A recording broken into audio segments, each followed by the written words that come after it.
Hi guys, this is VA Jessie and welcome to my channel. So this is gonna be my first video and I think I owe it to everyone for me to introduce myself. I am a mother of two. I have been in sales business for 15 years now, I think. Oh no, 17 years.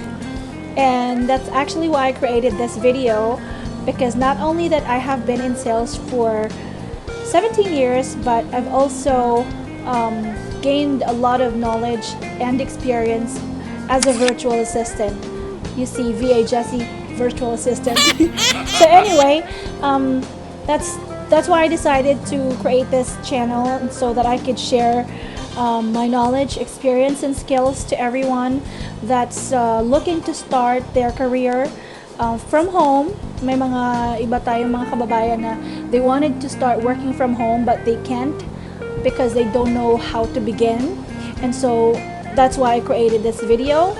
At the same time, I would also like to share different techniques on how to have long-term clients.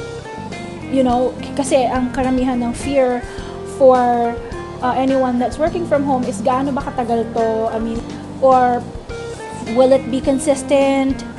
Those kind of questions.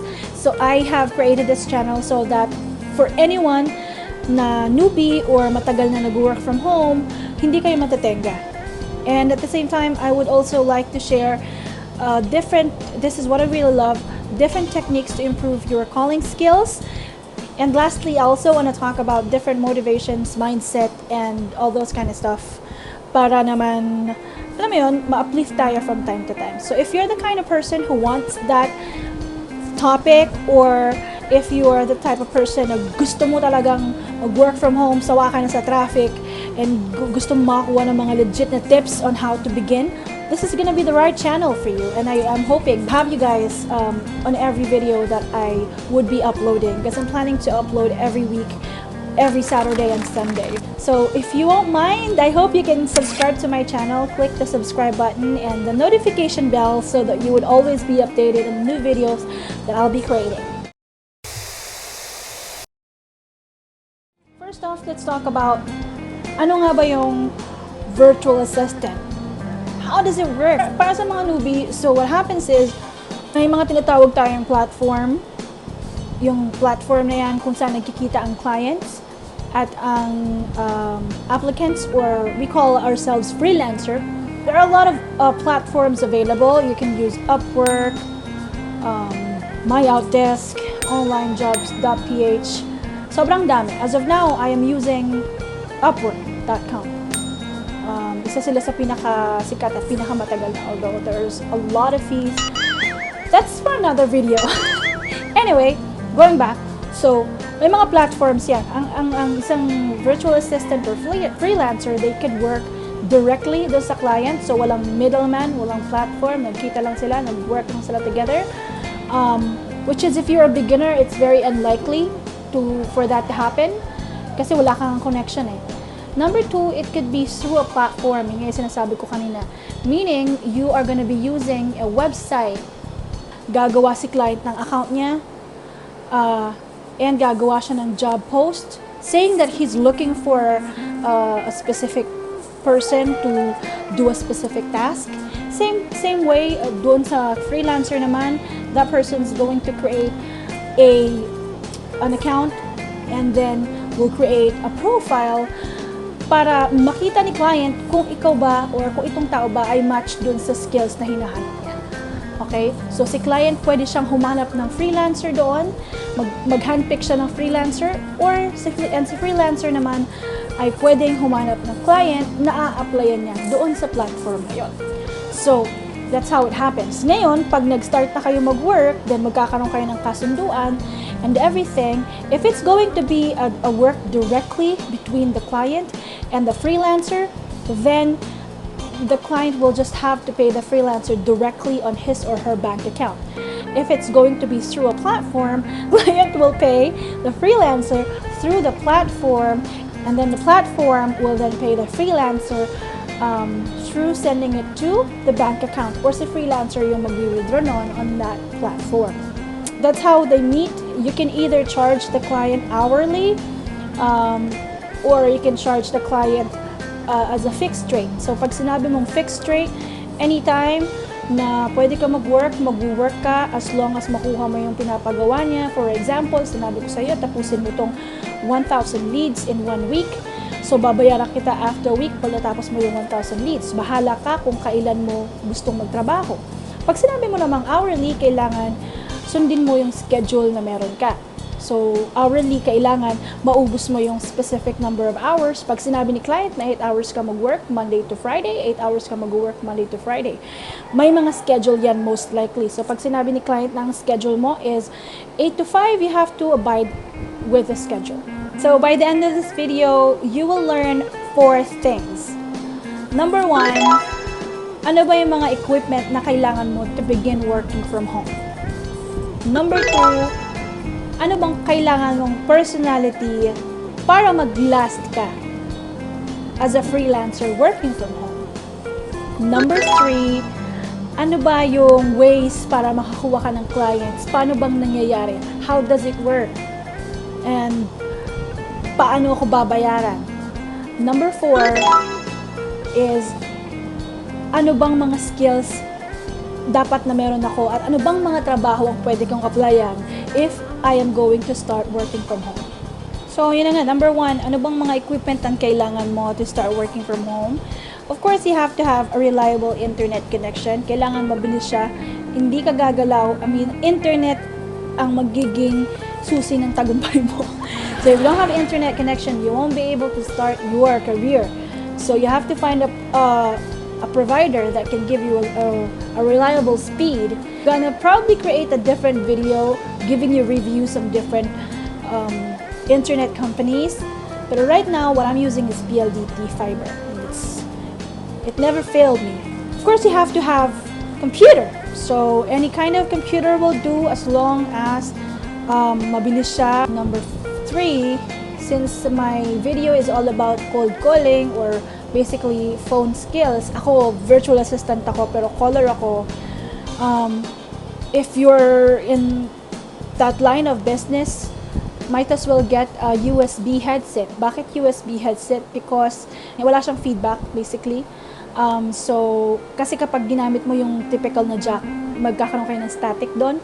So maganda na gamitin nyo yung USB headset.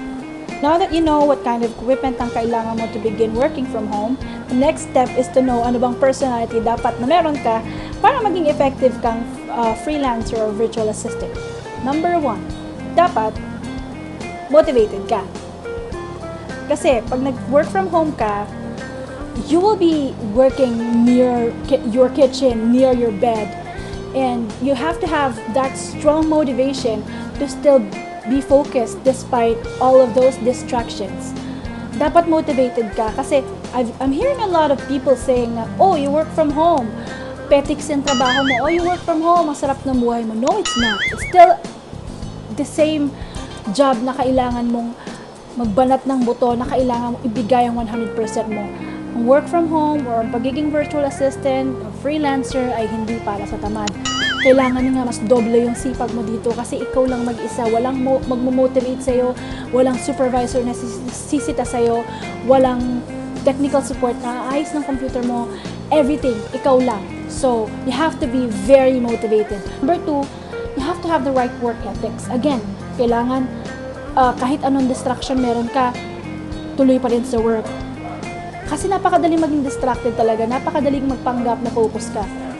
So dito, kailangan maganda yung work ethics mo. Kailangan, kahit na walang nakatingin, magtatrabaho ka at mag-exert ka talaga ng effort and gagawin mo yung best mo, kahit walang nagpo-push sa'yo. Number 3, kailangan ang personality mo ay resourceful ka. Hindi ka pwedeng yung tipo ng tao ng bawat galaw mo kailangan may nag-a-assist sa'yo or parang nawala ng pag-asa sa buhay mo kapag nasira yung mouse mo or nag-crash yung computer mo. You have to have the composure and you have to have the quick thinking in order and you have to be resourceful to fix it. Maging best friend mo dapat si Google. Next is you have to be patient. Sobrang patience ang kailangan mo dito if you are gonna start this line of business. Bakit? Kasi Kailangan eh.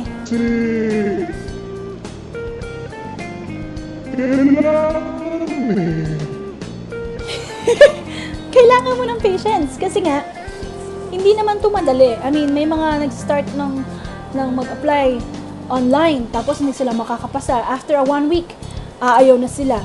Sabihin nila hindi pala to para sa akin. Number 5 is dapat honest ka. Binibigay sa'yo ng client ang 100% trust sa'yo. So, pag binigay mo sa'yo ng client yun, alagaan mo yun. Be honest. Again, walang titingin sa'yo, walang mamumulis ng ginagawa mo. Lahat ikaw. So, you have to make sure na yung integrity mo intact. So, yun lang naman, mga naisip kong personality na dapat meron ka. Ayun pa pala, dapat confident ka sa skills na meron ka. We'll talk about it later. Confident ka dapat sa skills na meron ka kasi ibibenta mo yung sarili mo eh. So, if you are gonna be a freelancer, you are gonna be owning your own business. Own business, ikaw yung service mo. Business mo yun. Para ka ng sole proprietorship na. So, kailangan maging confident ka sa service na ino-offer mo. Normally, the clients are from United States, United Kingdom, Australia, Canada, and many other parts of the world. Marami talaga silang hinahire na Filipinos kasi nga maganda yung English natin. Pero just take note, hindi lang lahat ng freelancer ay nasa Pilipinas. Marami din mga nag-work from home or marami din mga freelancers sa ibang bansa. Sa US, madami din. Now we're gonna talk about skills and jobs that are available for you in this line of business. So, you must be asking, pwede ba ako dyan? Like ko nakikita yun sa mga comments na iba't ibang online groups or pag halimbawa may nag-post, tatanungin, pwede ba ako dyan? Sali mo ako dyan? How? Interested, more information. It doesn't work that way. So, tulad ko, ako ang forte ko, alam ko dahil nag-call center ako for, 13 years ata yung tatawag ako sa call center. Tagal ko nag-call center. So, alam ko sa sarili ko ang skills ko, pagsasalita. Ang skills ko, convincing someone over the phone. So, same thing. So, if you are going to begin a career as a freelancer, you have to know kung saan ka magaling. You have to know ano bang skills na meron ka na alam mo at magiging confident ka, yung sinasabi ko kanina, na magiging confident ka na pag ito yung binigay mong service kay client, confident ka na talagang makakapag-deliver ka ng magandang service. Right? So, hindi siya bastang pag may makita kang job post, ay okay yan, feeling ko pwede ako dyan, pasok mo ko dyan. Hindi siya ganon. Pag naging freelancer ka or virtual assistant ka like myself, ang goal mo dyan, other than getting a good salary, is also getting a long-term client. I suggest that decide before ka mag-start, before ka gumawa ng profile mo dun sa platform na pinag-usapan natin kanina, you have to know, ano bang skills na meron ka? Okay? So halimbawa, galing ka ng call center like myself, alam mo sa sarili mo, what you can offer is either customer service, sales acquisition or telemarketer, appointment setting, or technical support. So anything na magsasalita ka on the phone, anything na makakatulong ka sa customer on the phone, that will be your skills, right? So ano bang mga applyan mo? Ito yung mga businesses na naghahanap na magtatawag para sa kanila. Ito naman yung mga, mga businesses na gusto nilang i-present yung product nila sa mga clients and gusto nilang may magtawag para mag-set ng appointment. Ganun yung mga applyan mo. Maraming trabaho, hindi lang pagtatawag. Yung mga client natin, normally, these are business owners that want to save money and hire someone overseas to do the job for them. Kumbaga, instead na mag-hire ako ng secretary ko sa US, which would cost me, I think, $20, $30 an hour, or maybe $15 an hour, $20 an hour, might as well hire someone as good but pay less. In the Philippines, pay like $5, $6 an hour. Kasi hindi pa ako liable to provide benefits. So, why is it important for you to know where you're good at? Bakit kailangan maging confident ka sa skills na ino-offer mo? Bago mo apply ng trabaho, alam mo sa sarili mo na kaya mo mag-deliver. Why is that important? It's important kasi it has something to do with the asking rate that you're gonna provide. The asking rate that you're gonna provide. The asking rate that you're gonna provide. Ano ba usually ang asking rate pag mag-start ka?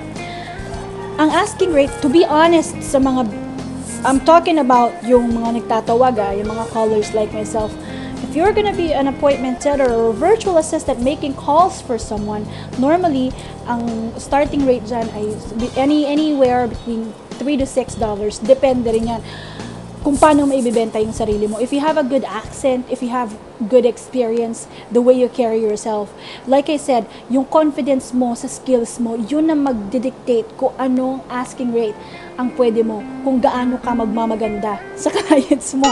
So, might as well pick a job that you know that you're good at. Like for example, when I started, I know that I am good at telemarketing. I know that I am good at cold calling, outbound calling. So that's what I applied for. So dapat yun din ang mindset mo. That's why I'm saying na, make sure that you have on your mind, alam mo sa sarili mo kung saan ka magaling. So internalize mo. So internalize mo. So internalize mo.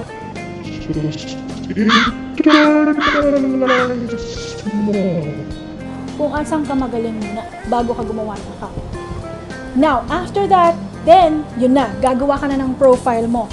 On my next video, I would talk about how to create a good profile, and eventually, I would also teach you things na ginagawa ko.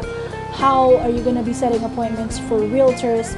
This is one of the most in-demand virtual assistant jobs that you will see. Real estate investors, realtors are looking for someone to delegate their tasks with. So I would love to create a series of videos to share my knowledge, to teach everyone how to successfully become an inside sales associate like myself. I haven't seen any video of that in YouTube, and usually it's paid, but again, because of the prices that we're experiencing right now, I would like to offer it for free, and I would like to share it to you guys, kaya hopefully may matutunan kayo. So that's it guys, that's the end of my video. I hope na you learned something, and I hope that you will again subscribe to my channel and hit the notification bell so that you'll be notified whenever a new video is up. And I would also like to thank you so much for watching the video until the end, and I look forward to seeing you again next week. Thank you, and stay safe and enjoy the rest of your day. Bye! 1, 2, 3, come on!